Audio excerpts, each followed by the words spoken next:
আসসালামু আলাইকুম ওয়া রাহমাতুল্লাহি ওয়া বারাকাতুহু। আমি doctor Kamal Hossain, consultant homeopathic medicine. আজকে যে বিষয়টি নিয়ে আলোচনা করব, সেই বিষয়টি হচ্ছে যে এক পেশেন্টের প্রশ্নের উত্তর দিচ্ছি।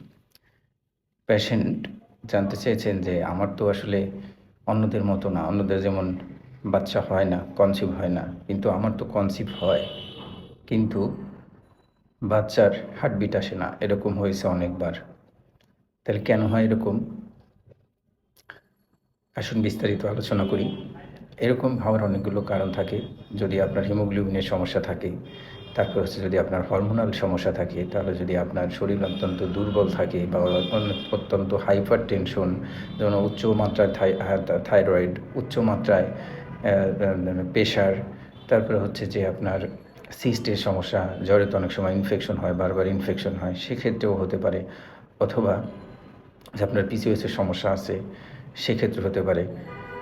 মোট কথায় জন্মগত ত্রুটি যা ফ্যামিলিগতভাবে যদি কোনো সমস্যা থাকে, যেমন মায়ের, সেই ক্ষেত্রেও অনেক সময় সমস্যা হতে পারে।